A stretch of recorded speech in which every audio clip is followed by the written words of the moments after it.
En el crepitar del fuego, las brujas encienden la radio.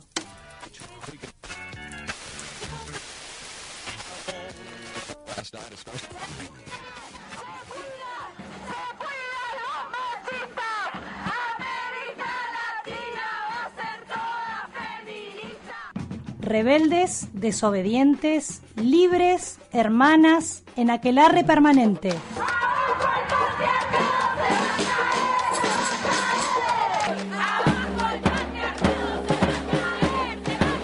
Prendemos la hoguera, el programa de la colectiva feminista La Revuelta para que la llama feminista se propague por toda América Latina.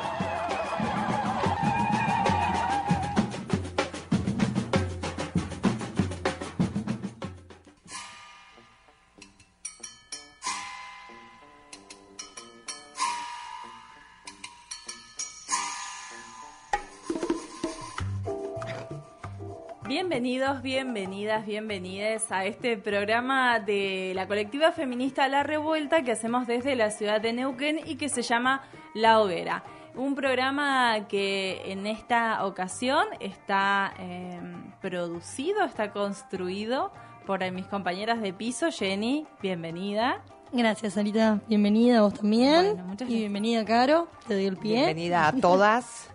Y saludamos también y a Johnny, muy bien, que está en los controles. Hay formas de comunicarse con La Revuelta y también con este programa. Así es, pueden comunicarse con nosotras a través de Facebook. Nos encuentran como La Revuelta Colectiva Feminista. Ahí con un me gusta van a poder seguir todas nuestras actividades y todas las informaciones y noticias que vamos subiendo a diario prácticamente. También estamos en Twitter como @lasrevueltas, en Instagram como La Revuelta Colectiva Feminista, y la línea pública para acceder a información segura incluso es 0299-154-722-618, y nuestras compañeras telefonistas están ahí de lunes a viernes de 9 a 21 horas y los sábados de 9 a 17 horas.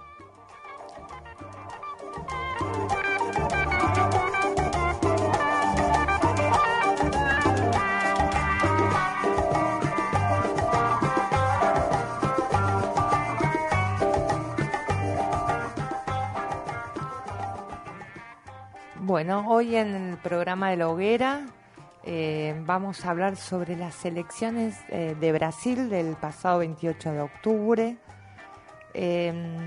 entendiéndolo como un gran retroceso, y como nos ha costado a todos entender un poco, comprender y salir del dolor que causa que este señor Bolsonaro haya sido presidente. Así que hoy nos vamos a dedicar a que haya sido elegido presidente. Que haya sido electo, claro. Electo. Hoy nos vamos a dedicar a entender un poco, a poder contarles a ustedes por qué es un retroceso, y por qué también es una amenaza para toda América Latina, ¿no? Cuando hablamos de que esto está ocurriendo en Brasil, no estamos exentas ni exentes en nuestro país y en toda la región, ¿no?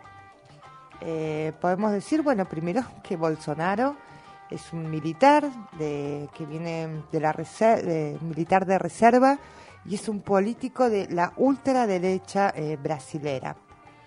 Hoy es el presidente electo de Brasil, mal que nos pese, y va a empezar a ejercer su cargo desde el 1 de enero del 2019 hasta el 1 de enero del 2023. Tiene el mismo periodo que acá en Argentina, de 4 años. Continuando con lo que nos contaba Caro recién, el balotaje por la votación nacional en Brasil dio como resultado a favor para Bolsonaro, quien obtuvo 57 millones de votos, mientras que el principal opositor y candidato por el Partido de los Trabajadores, el PT, Fernando Haddad, contabilizó 47 millones de votos a favor. Lo que fue admirable en esta instancia de voto fue la cantidad de votantes que se abstuvieron de votar, que fueron 42 millones. una cifra por demás significativa. Y bueno, a nosotras nos cuesta un poco entender qué fue lo que sucedió en Brasil en esta instancia de votación, cuando tan abiertamente Bolsonaro mostró todas sus ideas conservadoras, fascistas, moralistas y religiosas, ¿no? Sí, a veces nos parece de afuera que es como bastante claro lo que sucede, y del lado de adentro nos pasó, nosotras lo tenemos a Macri gobernando en nuestro país.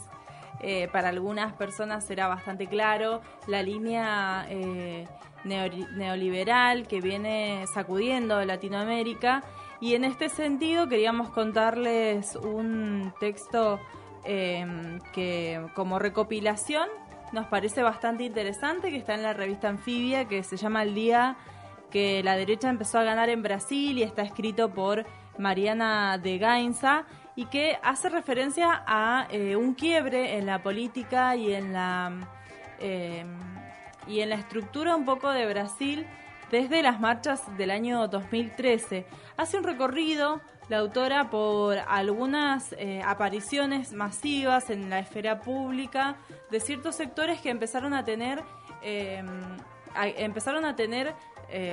ser propaladoras de ciertas ideas bien conservadoras y bien arraigadas a cuestiones morales y a cuestiones como muy antiguas, que se iban como contraponiendo un poco al avance más progresista y más popular que venían teniendo los gobiernos del PT, y a partir de ahí empezar un poco a socavar esta idea de lo mal que, entre comillas, lo mal que le hace el populismo a los países, ¿no? Una idea que se fue tirando de a poco y que de pronto empezó a calar bien hondo, y que hoy, entre otras cosas, hace que Bolsonaro esté en la presidencia de Brasil, algo que nos afecta también por latinoamericanas, nos afecta por mujeres, nos afecta por ser víctimas de violencias machistas y patriarcales que Bolsonaro viene a configurar, ¿no? A encarnar así bien a la perfección, ¿no? La misoginia, el machismo,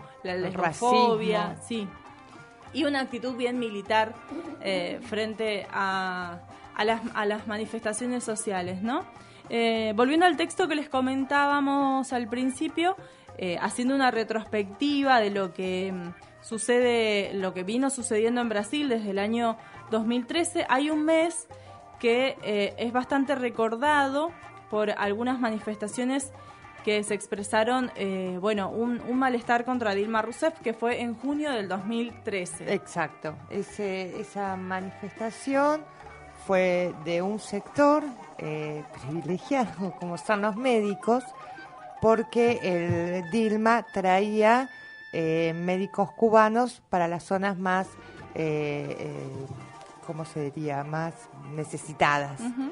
Eso empezó a traer un malestar, y se empezaron a hacer algunas marchas que después se fue, digamos, tergiversando, y lo fue tomando los sectores más derechosos, ¿no? Uh-huh. Sí. También hubo protestas de jóvenes que uh-huh. pedían el transporte y también pedían por mejoras en la educación, y que terminó con los cacerolazos, que también nos suena. Tampoco es tan distinto a lo que vino pasando acá, como la política popular o que ayuda un poco más a los más necesitados, empieza a molestar a una clase media. Y es tanto esa molestia que otros grupos, aprovecharon o sacan provecho, y fue así como la derecha fue creciendo, ¿no? Uh-huh. Esto un poco para empezar a entender, o para poder comprender el presente de Brasil y el presente nuestro también con Macri. Claro. Porque más o menos, más o menos no, es va así. Por la misma línea. Sí, hacíamos referencia, como lo explicaba Caro, a dos protestas particulares que se dio. Una en junio, que fue la de las Juventudes de Izquierda, en la que, coincidía con una época en la que los estudiantes levantaron una pancarta de reclamo que decía: queremos una educación modelo FIFA, Esto en relación a mega eventos deportivos que sucedieron en Brasil, que como suele suceder en un montón de países, sobre todo en los países que están, como dicen, en vías de desarrollo, ¿no? Sí, tercer mundo. Sí, países del tercer mundo donde se muestra claramente las diferencias de clases, diferencias de accesos, diferencias en la distribución de la riqueza, claramente, ¿no? Entonces allí los jóvenes dijeron, bueno, queremos una educación modelo FIFA, uno donde estén garantizados, digamos, un montón de ampliaciones hacia las periferias de la educación, ampliación de la educación hacia las periferias de las ciudades, por ejemplo, y demás. También estaba la protesta de los médicos, que tiene que ver con un movimiento social que surgió en zonas bien urbanas, y que eso ya marca cierta tendencia, ¿no? Porque quizás lo urbano es lo que se puede reproducir en los medios de comunicación, por ejemplo, que fue otro eje particularmente importante, porque se empezó a hablar, entre otros temas en los medios, de antipopulismo global, por ejemplo. Exacto. Que son discursos muy similares a los que escuchamos aquí acá en Argentina cuando escuchamos a otras personas decir que hay vagos que no quieren trabajar, sí, los que planeros, exacto. Sí, como esa política bien proteccionista viene a ofender a cierto sector que, entre comillas, se ha ganado lo que tiene con trabajo y con esfuerzo propio, como si el Estado no aportara en ese esfuerzo propio, ¿no? Entonces, allí bueno, empiezan esto que contabas vos, los pedidos de destitución, los cacerolazos, surgimiento de grupos que pedían un golpe militar, ¿no? Y ahí podríamos, perdón. Sí, contanos. No, cabe por ahí destacar esto de que hablábamos un poquito antes de comenzar el programa. Aparece el discurso de un pastor evangélico, ¿no? En junio del 2013. Como para ir tejiendo o ir contando las patas del por qué Bolsonaro está ahí, ¿no? Uh-huh. Sería la protesta de una clase media. Las juventudes.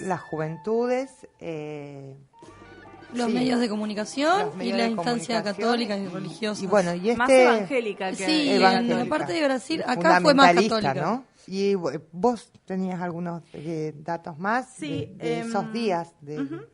De 2013 fue un año realmente movido para Brasil. Hubo un acto en particular que tiene que ver con un pastor de la Iglesia Pentecostal Asamblea de Dios, que se llama Silas Malafaia, que, perdón si lo estoy diciendo mal, pero hizo un discurso más bien teológico y político en el que apuntó directamente a los sectores de gays y de lesbianas y de travestis. Digamos, no los mencionó, así hay un mundo homosexual donde caben, digamos, todas estas identidades. Y en ese discurso marcadamente homofóbico, lesbofóbico, transfóbico, apelaba a varias cuestiones. La primera es a la libertad de expresión, ¿no? Un derecho consagrado en muchas constituciones, sobre todo en las latinoamericanas. Como si tener el derecho a poder expresarse fuera el derecho a socavar los derechos de los demás a través de la palabra, ¿no?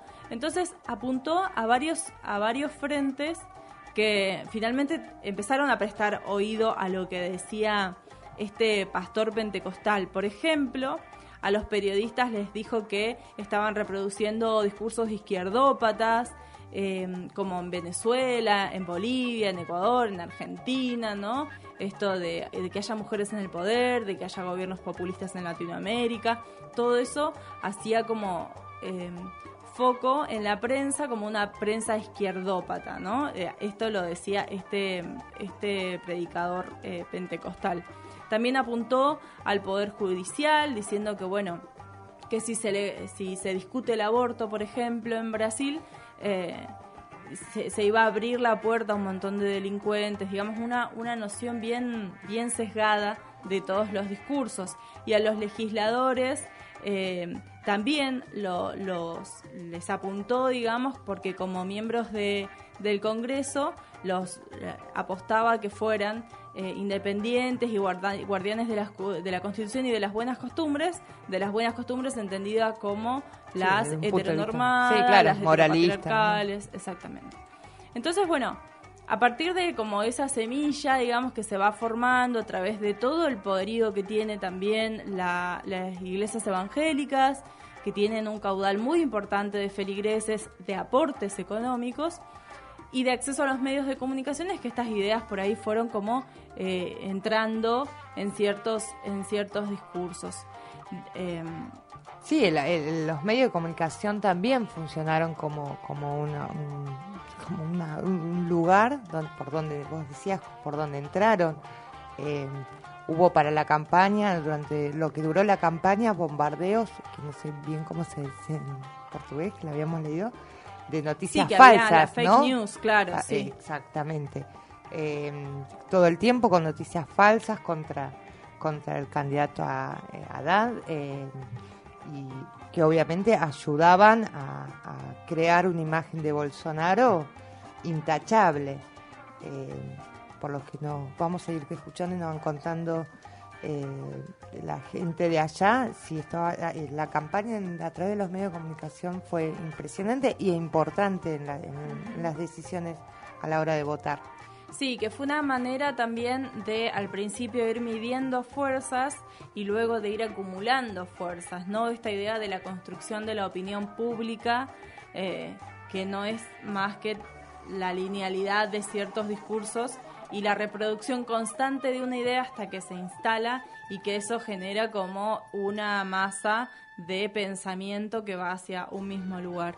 Hay una construcción que no comenzó en 2017 cuando se presentaron las listas, sino que, o en 2018 cuando se oficializaron las listas, sino que viene una construcción mucho más atrás. Sí, la destitución de Dilma Claro. Rousseff, lo que sería un golpe institucional, después lo bien que estaba visto y daba en las encuestas sí. Lula da Silva, y por el cual fue después encarcelado y lo sacaron de carrera. Bueno, todo esto llevó al presente de hoy de Brasil. Creo que va a quedar mucho para analizar, pero bueno, nos parecía importante intentar entender, poner sobre la mesa los ejes más importantes que llevaron a que Bolsonaro hoy sea presidente. Nos pareció oportuno, y dado que este cambio resulta tan lacerante que cuesta captar este significado y el alcance, entrevistar a María Luisa Rodríguez, que es una antropóloga, que nos ayude con su mirada o nos dé su mirada. Y lo primero que pensamos en preguntarle es, con este resultado del 28 de octubre, ¿qué pasó? ¿No? Esto que nos venimos preguntando, ¿por qué el pueblo votó al candidato de la derecha? Que, bueno, con un gran esfuerzo por hablar español, un gesto que le agradecemos, nos contestó lo siguiente. É muito difícil e ruim generalizar, mas essas eleições trouxeram fenômenos muito novos. O primeiro deles é o do fundamentalismo religioso neopentecostal, cujos líderes apoiaram abertamente o candidato da extrema-direita. O segundo fenômeno foi o das chamadas fake news, uma enxurrada de notícias falsas, alarmantes e moralistas encheu todas as caixas de mensagens e os grupos de WhatsApp de milhões e milhões de pessoas. Essas mentiras eram disparadas por robôs localizados, muitas das vezes, nos Estados Unidos da América do Norte e em outros lugares, e esse trabalho foi financiado por empresários que apoiavam o Bolsonaro. Além disso, eu acho que o terceiro ponto é que desde o golpe de 2016, quando a presidenta eleita Dilma Rousseff foi retirada do poder, nós assistimos a um aumento do ódio estimulado pela grande imprensa, dentre outros grupos, a tudo que fosse identificado com o PT, Partido dos Trabalhadores, e com a esquerda. Então, eu acho que esses três fatores explicam um pouco, não tudo, claro, porque a extrema-direita foi eleita.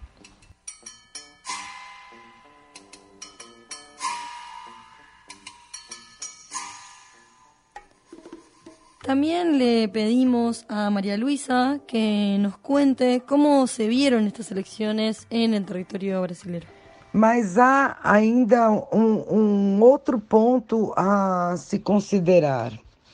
Essas eleições tiveram o maior número de votos nulos, de votos em branco e de pessoas que não compareceram para votar.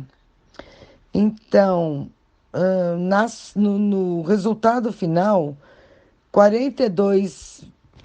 mais de 42 milhões de pessoas não votaram em nenhum candidato.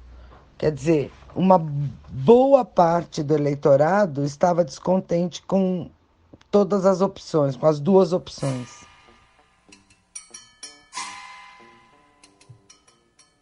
El movimiento feminista viene creciendo en toda América Latina. En Brasil tomó un protagonismo fuerte como oposición a Bolsonaro, recordando la marcha Elenao que hubo en septiembre. Le preguntamos sobre su opinión acerca de este movimiento y nos contó esto. Essas eleições foram as eleições mais conturbadas, violentas e tensas que eu pude presenciar nesse pouquíssimo tempo de frágil democracia brasileira. Ao final, nos últimos dias, muitas e muitas pessoas saíram às ruas para tentar convencer quem ainda estava indeciso a votar no candidato do PT, a votar em Fernando Haddad. Mas nós sabíamos que seria muito difícil reverter os resultados que as pesquisas já apontavam. Uma das coisas que tem me assustado muito é o fundamentalismo religioso desse candidato da extrema-direita e de inúmeros de seus seguidores. Além disso, esse candidato defende e fala isso em praça pública, que se aniquilem todas as pessoas que se opõem a ele. Então, ainda não sabemos bem como lidar com isso. Estamos pensando, estamos nos reunindo com amigos para discutir algumas coisas, mas, sobretudo, estamos tentando construir pequenas redes de apoio e de afeto. Nesse momento, o medo ainda está muito presente e o medo, como nós sabemos, paralisa as ações das pessoas. Eu acho que ainda temos muito o que caminhar e o que entender, mas nesse momento exato, acho que afeto para os amigos e amigas que se sentem mal, que se sentem ameaçados, como os grupos LGBT, como as mulheres, como os negros, como os índios, nesse momento é essencial que se façam grupos de apoio. Acho que é isso que a gente está tentando, mesmo que de uma forma muito ainda incipiente e desorganizada. Hablamos de los tiempos aún más difíciles que nos tocará vivir, por lo tanto hay que resistir y reorganizar la resistencia. ¿Cómo se hace? Le queríamos preguntar a Luísa y cómo lo están haciendo. Y esto nos contestaba. Os movimentos feministas se uniram de uma maneira belíssima nessas últimas eleições. Foram as mulheres das mais diversas classes sociais, ideologias políticas, origens e dos mais variados tipos de feminismo, inclusive aquelas que não se reconhecem feministas, que saíram às ruas em várias cidades do país, desde as cidades menores, pequenas, até as grandes capitais, se declarando abertamente contra esse candidato da extrema-direita. Foi um movimento chamado Ele Não. E os grupos que se formaram a partir dessa ação das feministas, de várias correntes, estão tentando ainda não perder o foco e estão se transformando pouco a pouco em grupos de apoio, em grupos de discussão. Ou seja, é um jargão, mas eu preciso dizer isso. A luta continua.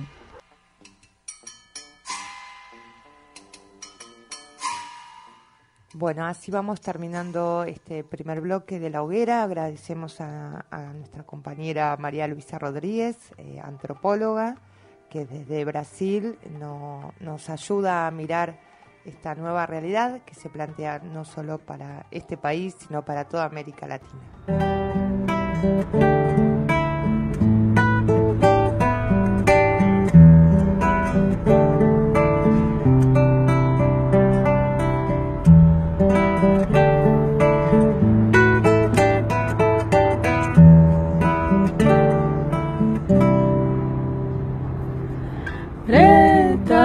Pinta o mundo com seu tom, que essa tua negra tinta para brotar a cor nessa cidade cinza que tanto te negou, mas oh, preta, pinta.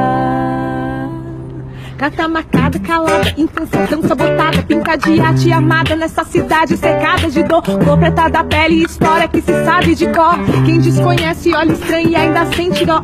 Eu tô cansada desse papo de quem sente dó. No fim das contas percebemos que ainda estamos só, mas eu espero que essa força venha da união e que a tigresa possa mais que a porra do leão. Oh, preta, pinta o mundo com seu tom, que essa tua negra tinta para brotar a cor nessa cidade cinza que tanto te negou, mas oh, preta, pinta.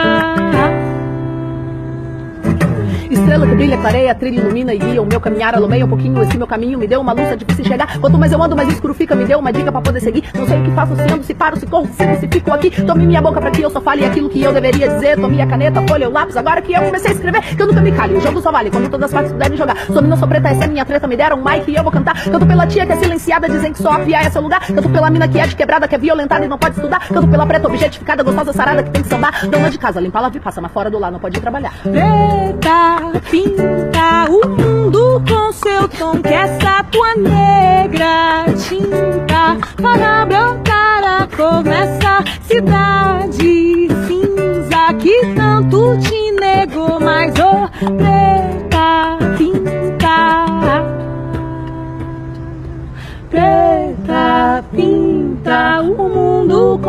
seu tom, que essa tua negra tinta fará brotar a cor nessa cidade cinza que tanto te negou, mas ô preta pinta.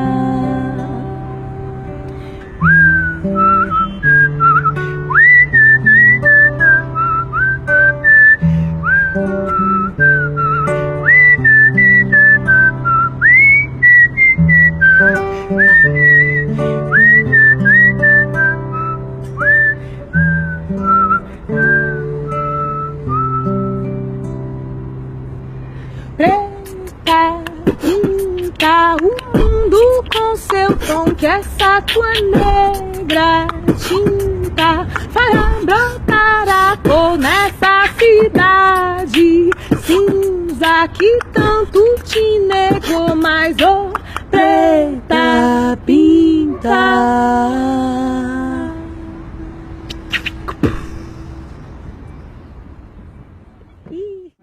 Eu vou conseguir, eu vou voar, eu vou conseguir. Eu vou conseguir. Não faz mal se eu atrasei, se mil desculpas inventei, o trânsito estava inferno.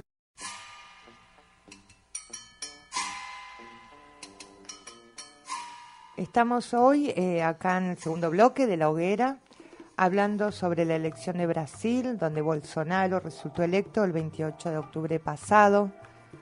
Y haciendo un paralelismo, ese día acá en Argentina se realizaban marchas en todo el país bajo la consigna "Con mis hijos no te metas", para que se deroguen leyes como la identidad de género o la ley de educación sexual integral. Esto como un claro avasallamiento sobre los derechos que ya adquirimos, sobre nuestras libertades. Uh-huh. Y lo que ocurre en nuestro país no es ajeno a lo que pasa en Brasil. Hay una iglesia que promueve esto y hay también guiños de apoyo en la escena política. Nos parecía que no podía faltar hoy la voz de las compañeras de los movimientos feministas de Brasil, bajo las consignas Elenao, que se dio en las calles de Brasil el 28 de septiembre con una movilización feminista inmensa y sin precedentes, convocada a través de Facebook por un grupo de mujeres contra Bolsonaro, donde la participación de las mujeres y de los colectivos LGTBI, negros, artistas, activistas de favela fue importantísima. Fue entonces esta una marcha muy contundente en rechazo al fascismo en Brasil. Por eso la importancia del feminismo como oposición en el país carioca, creímos y por eso hicimos las siguientes entrevistas que vamos a poder compartir con ustedes ahora con compañeras que activan en espacios feministas de allá. Vamos a escuchar en primer lugar a Elena del Movimiento Mundial de las Mujeres y le preguntamos a ella cuál es su análisis de las elecciones que vivimos en Brasil este año y nos contaba lo siguiente. Hola, yo soy Elena de la Marcha Mundial de las Mujeres de Brasil y vengo a contarles un poquito cómo nos estamos sintiendo y qué estamos pensando sobre las elecciones que ahora, en octubre, eligieron a Jair Bolsonaro, que es hoy el representante de la extrema derecha en Brasil y representante del fascismo, del machismo, del racismo, de la xenofobia y otros miles de prejuicios más. Respecto de la primera pregunta, creo que hay muchos puntos que son claves para que podamos comprender lo que pasó en estas elecciones. Creo que hay un avance del conservadurismo en Brasil en los últimos años que fue muy necesario para que Bolsonaro se pudiera elegir. Ese conservadurismo viene junto al neoliberalismo que también está creciente en Brasil desde los últimos años, en especial desde la caída de la expresidenta Dilma. Creo que hay una casada a la izquierda en Brasil en especial al PT, el Partido de los Trabajadores, que es el más grande partido, el partido central de la izquierda acá. Y esa casada no es reciente, no es de ayer, se está construyendo hace algunos años y se intensificó con los ataques a la presidenta Dilma, que la llevó a sufrir un impeachment, un impedimento. Y bueno, fueron ataques que tuvieron características de la misoginia, del machismo y también de un intento de la derecha de ganar más, de la derecha y de los grandes empresarios, incluso de las empresas internacionales que tienen mucho interés en nuestros recursos acá en Brasil y que querían ganar más de lo que ganaban. Y con eso nosotros estamos pasando acá ya desde que entró Temer, que es el presidente golpista de ahora, que entró después de Dilma, que viene haciendo muchas políticas neoliberales que son antipueblo, que solo hicieron crecer y profundizar la pobreza, el desempleo, principalmente entre los jóvenes, la precarización del trabajo, en especial el trabajo de las mujeres negras y pobres y de las periferias del país, y viene atacando todos nuestros derechos, desde la seguridad social hasta derechos básicos que teníamos para el trabajo. En la elección de Bolsonaro creo que estuvieron involucrados los partidos de derecha, los medios de comunicación hegemónicos, que hoy no reivindican tanto a Bolsonaro, pero que hicieron la campaña anti-PT, anti-Partido de los Trabajadores, y por eso también tienen su responsabilidad en eso. Y incluso el sistema de justicia, que prendió a Lula, que es el gran líder del PT y que es nuestro expresidente, lo prendieron sin ninguna prueba de ningún crimen, justamente porque Lula era el candidato que más podría ganar las elecciones. Entonces, es una elección que fue simplemente injusta, porque prendieron a nuestro candidato primero, sin ninguna prueba, y además de eso, la campaña de Bolsonaro fue hecha por miles y miles y miles de mentiras moralistas y prejuiciosas que en eso atacaban muchísimo a las mujeres, y una campaña que incluso fue denunciada por ser producida ilegalmente por grandes empresas internacionales de difusión por internet. Entonces creo que estos son algunas cosas que podemos hablar sobre por qué llegamos a ese resultado tan horrible en octubre.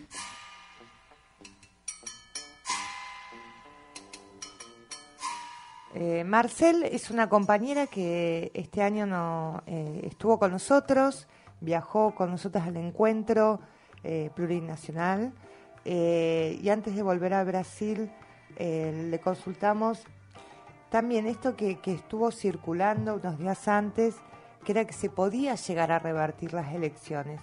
Esto fue así y ella nos decía esto. Antes de las elecciones estábamos todos nosotros en las calles, entonces algunos creíamos que sí podríamos revertir la tendencia de la derecha y estábamos, por un lado, estábamos en la calle y cuando estábamos juntas, sea en las manifestaciones, sea en la conversación con la población, teníamos resultados muy, muy buenos porque encontrábamos a mucha gente que también no quería Bolsonaro y también sabía de lo peligro que él representa para nosotros. Pero igual pasamos por situaciones de mucho miedo y mucha angustia, no sé si se habla así, pero una cierta melancolía, aflicción por ver cuánto estaban presentes los crímenes de odio, en las agresiones, las violencias, mientras ocurría la campaña por todo Brasil.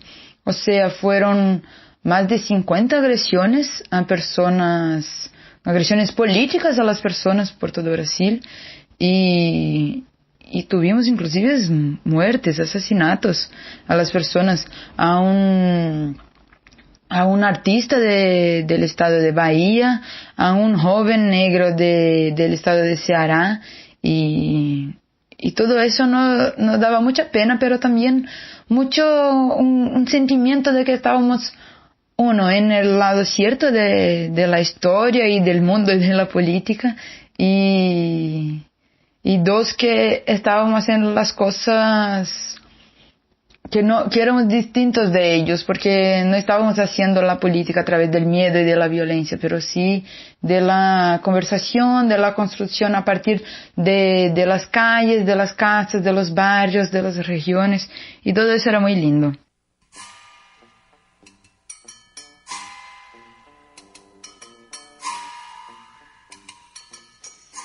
También le pedimos a Elena, que es parte del Movimiento Mundial de Mujeres, que nos diera su opinión sobre el papel fundamental como oposición que tiene el feminismo. Y Elena nos decía esto. Yo creo que el movimiento feminista fue súper importante en estas elecciones porque movilizó millones de mujeres en las redes, llevó a centenas de miles de personas a las calles en 2 manifestaciones muy grandes, protagonizadas por las mujeres. Nosotros fuimos importantes para posicionar los temas de las mujeres, creo que dentro de la fuerza política que no quiere más ver a la dictadura, pero sí quiere ver a la igualdad, la radicalización de la democracia, la ampliación de los derechos. El feminismo, yo pienso, fue capaz de contestar al fascismo cuando estaba reivindicando la libertad de las mujeres contra el conservadurismo, pero junto a eso no dejó de contestar también a las políticas económicas neoliberales que están presentes en el posicionamiento de Bolsonaro y que van a atacar fuertemente a las mujeres trabajadoras.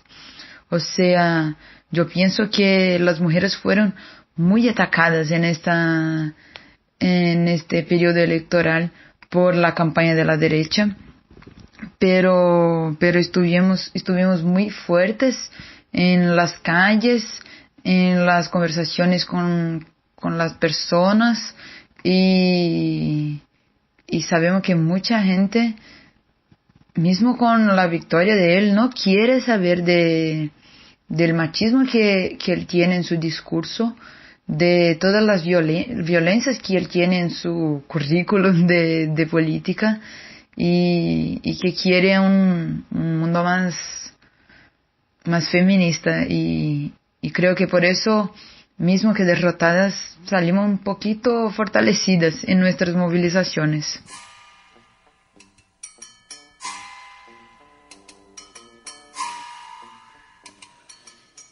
Ante el avance de la derecha en América Latina, hay que reorganizarnos.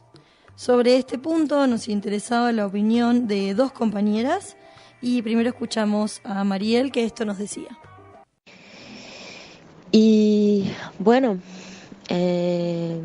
desde así, la elección en Brasil fue muy distinta de otras elecciones. Fue muy fuerte, muy violenta. En la segunda vuelta, principalmente porque hay registros de violencia contra personas LGBTs y mujeres y hombres negros, hombres y personas de todo tipo de movimientos sociales que estaban en contra públicamente de Bolsonaro, y violencias también simbólicas o muy claras o físicas contra la imprensa. Yo tengo amigos amenazados que trabajan en medios de imprensa solo por decir o hacer denuncias que involucren el nombre de Bolsonaro. Entonces, ya estábamos desde la segunda vuelta principalmente con miedo por esas amenazas. Y ahora estamos con mucho miedo de hacer resistencia, ¿no? Eso no es algo, no sé si tanto en Argentina, no me parece que estas amenazas son muy concretas, me parece que los discursos son más desde el nivel de la política, del Congreso, amenazas a acabar con derechos de mujeres, de poblaciones originarias o LGBTs. Me parece que en otras partes las amenazas son más simbólicas o amenazas más para volver a acabar con derechos que ya tenemos. Pero en Brasil en este momento tenemos amenazas un poco más concretas, porque la gente que sale, que está públicamente en contra, que está públicamente para como resistencia, para hacer resistencia o para denunciar estas tentativas de acabar con derechos, la gente está amenazada y está siendo violentada de modo muy concreto. Hay violencias cotidianas, hay invasiones de correos, WhatsApp, si sale con mensajes en contra de Bolsonaro o usar rojo, que es una color asociada al Partido de los Trabajadores, en algunos contextos es algo que puede abrir espacio para una violencia física y muy concreta. Y me parece que en otras partes de América Latina estos tiempos oscuros no llegaron a este punto. Bueno, y en Brasil todavía estamos pensando qué hacer con eso, cómo hacer resistencia, y esta es la pregunta clave en estos tiempos de amenazas simbólicas, de normas, de derechos, de pérdida de derechos, pero en que nuestros cuerpos también están amenazados.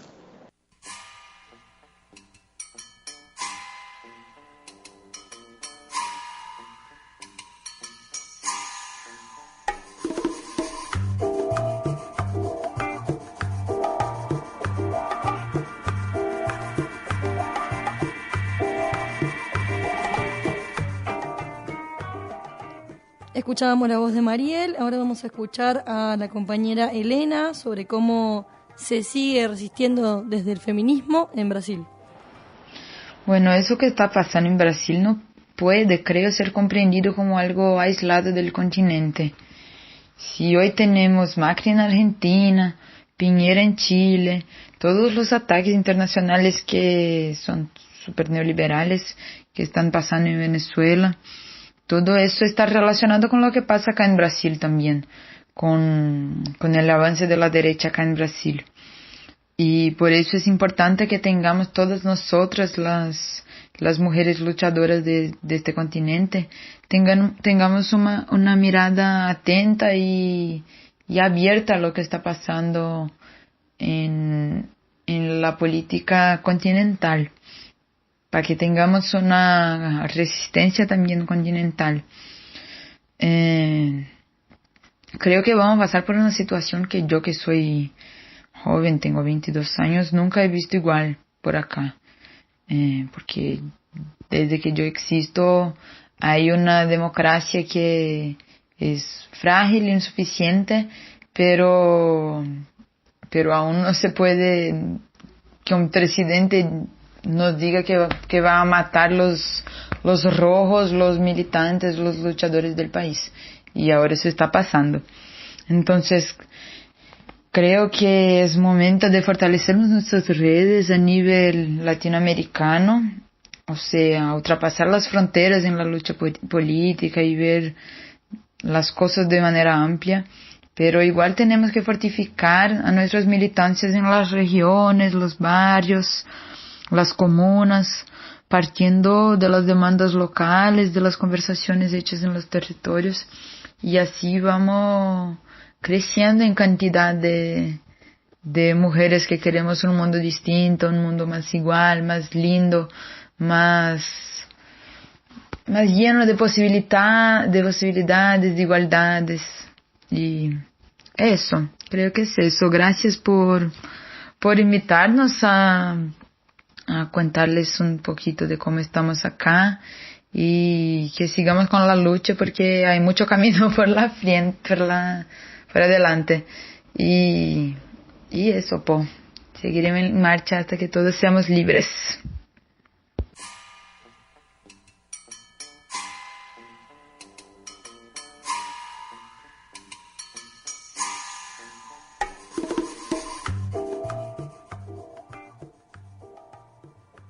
Para ir terminando este programa y después de haber escuchado a las compañeras de feministas de Brasil, no podemos irnos sin nombrar a Marielle Franco, mujer negra, lesbiana, defensora de los derechos humanos, que fue asesinada en marzo de este año, concejala brasileña,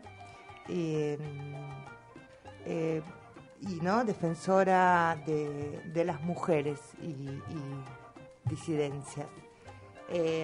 También hay otro punto que me gustaría decir, que no nos podemos olvidar que el año que viene, el 2019, hay elecciones en Argentina, en Bolivia y en Uruguay, que no queremos ser una región donde el fascismo, la homofobia, el machismo y el racismo.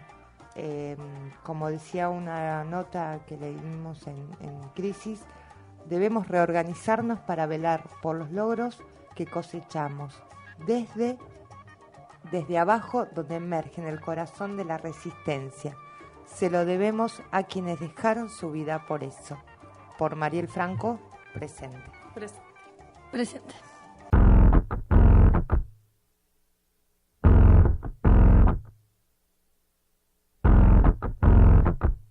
Cadê meu celular? Eu vou ligar pro 80, vou entregar teu nome e explicar meu endereço. Aqui você não entra mais, eu digo que não te conheço e jogo água fervendo se você se aventurar.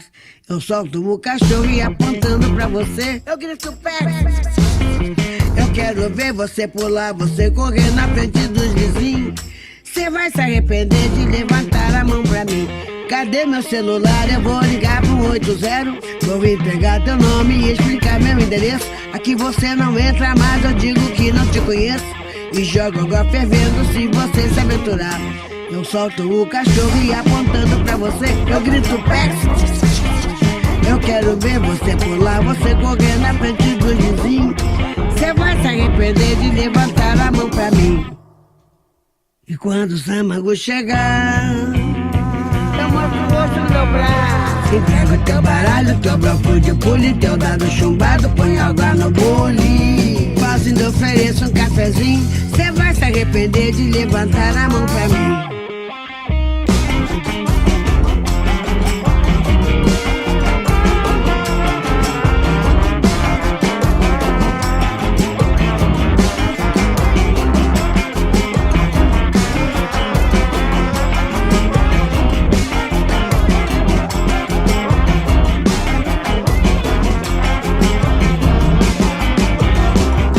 Cadê meu celular? Eu vou ligar pro 80, vou entregar teu nome e explicar meu endereço. Aqui você não entra mais, eu digo que não te conheço e jogo água fervendo se você se aventurar.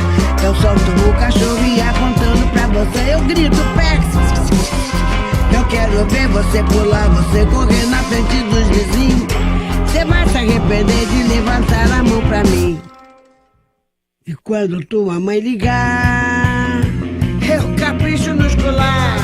Digo que é mimado, que é cheio de dengo. Mal acostumado, tem nada no dengo. Deita, vira e dorme rapidinho. Cê vai se arrepender de levantar a mão pra mim. Cê vai se arrepender de levantar a mão pra mim. Cê vai se arrepender de levantar a mão pra mim. Cê vai se arrepender de levantar a mão pra mim. Cê vai se arrepender de